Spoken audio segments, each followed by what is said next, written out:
On today's video, we're talking about the Memphis Grizzlies, but before I get going, I just want to come out and say rest in peace to Brandon Clark.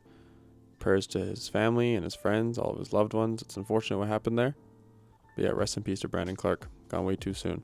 Coming into this year, the Memphis Grizzlies were coming off a season where they finished 48-34, ended up losing in the first round. But the talk of the organization was they fired Taylor Jenkins with 9 days left in the regular season and committed to Thomas Isolo. Into the offseason, they drafted Cedric Coward in the lottery, Javon Small and Jemima Shack in the second round. They extended Jaren Jackson, they re-signed Santi Aldama and Cam Spencer, and they brought in Ty Jerome and Jock Londale. But on top of all that, they traded away Desmond Bane for Kentavious Caldwell-Pope, Cole Anthony, 4 first-round picks, and 1 first-round pick swap.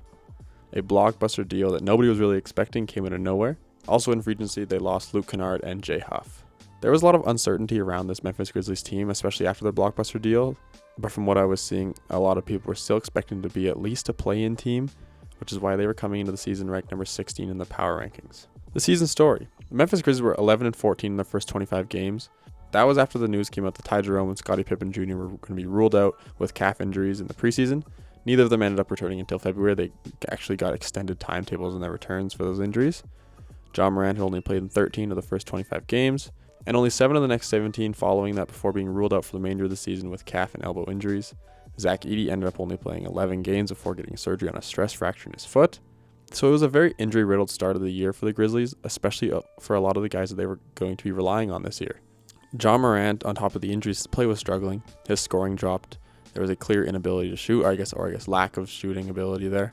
Not really sure what was going on. I mean, he had his struggles in the past, but this year it was really heightened. And it didn't look like he fit into the new Grizzlies system. Eventually, it came out that Morant had expressed deep frustration with the offensive scheme and the substitutions that Thomas Isolo was implementing, which ultimately was leading to this drop in play. And on top of all that, following a poor performance and visible frustration in an October loss to the Lakers, Coach Isolo had publicly challenged Morant's leadership in the locker room. Morant ended up being dismissive and inappropriate in his response to the criticism when he was talking to the media. This prompted the Grizzlies to give him a 1-game suspension. And then further adding on to that, Morant came out and said that he felt alienated in the locker room, which ultimately created a weird environment with the team and him. And that's what led to all the trade rumors. They were unsuccessful at the deadline in trading away John Morant. A lot of teams were hesitant just due to the injuries that were going on. Because of this drop in play from John and the injuries and him not being available on the court, Jaren Jackson Jr. ended up taking a majority of the offensive load. And he's honestly having a pretty strong season, similar to what we had been seeing from him before. A lot of people were impressed. I know I was impressed with what I was seeing from him. He looked like a really good player. Numbers, I guess, were similar, but he was looking pretty strong out there. Outside of Jaren Jackson, a lot of the offense came out from Santi Aldama. He really excelled, especially in the absence of Zach Edey. He was getting those center minutes, power forward minutes. And he was getting a lot of shots because also John Morant was out, as I've mentioned before. He was having a much improved season offensively and was continuing to show his ability to be a strong player for the team. And I think solidified his case to be a key player of the future. Speaking of the future, Cedric Coward. That guy is a stud. He looked like an NBA vet from game 1, showcasing his ability to score from all 3 levels and be efficient while doing so, taking the smart shots and finding a way to get to his spots with ease and with efficiency.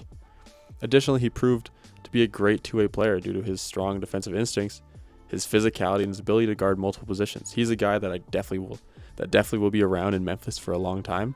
A huge hit in the draft for them this past offseason. Another young guy that really took advantage of the injuries was Cam Spencer. There were times this season I was watching him, I didn't think he was ever going to miss a shot again. He was hitting threes at a super, super high clip, scoring with ease. He looked super confident. He was even talking trash a little bit every now and then. It was fun to watch him play. And on top of his scoring and his ability to shoot the ball, his playmaking took a huge jump from his rookie season. He was up to 5.6 assists per game this year, which is incredible. Going into the deadline, the Grizzlies were at 20-29. They were clearly still competing as a team that was led by Jaren Jackson, Santi Aldama, and Cedric Coward. And then out of nowhere, the Grizzlies came out and traded Jaren Jackson Jr., John Conchar, Vince Williams Jr., and Jock Londale for Walter Clayton Jr., Kyle Anderson, who was eventually waived, Taylor Hendricks, and Georges Niang, who was also waived. On top of that, they got in 3 first-round picks. This was a move that kind of shocked everybody. I mean, there was a lot of talk about them kind of blowing it up because they were struggling a little bit. Still competing, but struggling. Nobody was expecting the Jaren Jackson move to be the first one. It was definitely a move that had many people thinking the Grizzlies were fully committing to this rebuild and that a John move would follow suit on the deadline. But as I mentioned previously, it was unsuccessful at the deadline, but still very much a possibility today. The rest of the season was very similar to all the previous teams I've kind of talked about, tanking hoops and young players getting a lot of opportunities. But I do want to take some time to mention the two standouts that I saw during this time, with Gigi Jackson getting a huge chunk of the offensive load with Jaren Jackson gone and Santi Aldama being injured, and as well as Olivier Maxence Prosper. He was a late sign to the team and came on and looked really, really comfortable out there. Liked what I saw from him. These two players are complemented with flashes from Ryan Rupert and Javon Small, their second-round pick, before finishing the season at 25 and 57. They only won 5 games post-deadline, so you can tell this team was really committed to the tank there to get that lottery pick they wanted. A key player that I haven't talked about yet that I do want to touch on a little bit is Jalen Wells. He didn't take as big of a jump as the organization the fans were hoping for this year. Started all 69 games he played in, but looked very similar to his rookie year. And even with all the injuries and selling the team did, he didn't really look like he took a chance to take advantage of this opportunity and get better. Or maybe he's just plateaued, who knows. This will lead to some second thought when it comes to his extension time. I mean, he's extension eligible, I think, at the start of next season. That's what I was seeing, but he also has that team option. And I think just due to this kind of plateaued season, it could be a sophomore slump.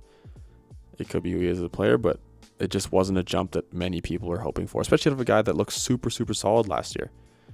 Kind of came out of nowhere as one of their draft picks out of Washington State and impressed a lot of people. It was unfortunate to see that he didn't really do much this year with his opportunity. All right, looking ahead, as we just found out recently, the Grizzlies landed the number 3 pick in the draft, jumping up and now have a chance to get one of Cam Boozer or Caleb Wilson. A huge turn of events after trading away their starting power forward center at the deadline. They also have pick 16, which the Grizzlies can kind of go a number of ways with that to complement the big man they take early on. I like guys like Ibuka Okori or Christian Anderson, 2 guards that can score as well as play make a little bit. Ibuka, everyone can see that at Stanford this year. He was really showing his ability to score the ball. And Christian Anderson is one of the top point guards in the country.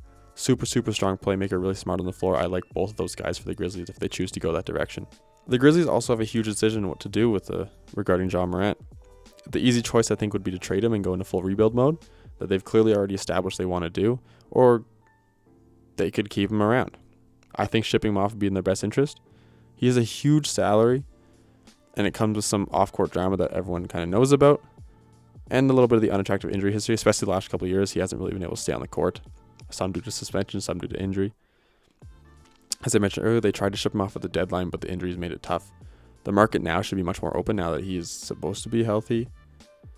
But at the end of the day, it is a breakup between the player and the team, and those are never easy, as we've seen in the past with other players and other teams. KCP will likely pick up his $21.6 million player option, and when he does, I think they should look to move him, as he was kind of pushed out of the lineup by a lot of the younger players this year. And on the topic of options, Memphis would be silly not to pick up the team option on Gigi Jackson and Olivier Maxence Prosper. Both have shown enough to warrant sticking around, especially this season with those opportunities they got, and they'll continue to get opportunities next year. As for extensions, they don't currently have any players that are eligible until the season starts, and that includes Jalen Wells and Scottie Pippen Jr., who I believe should both be extended as they move into the youth movement.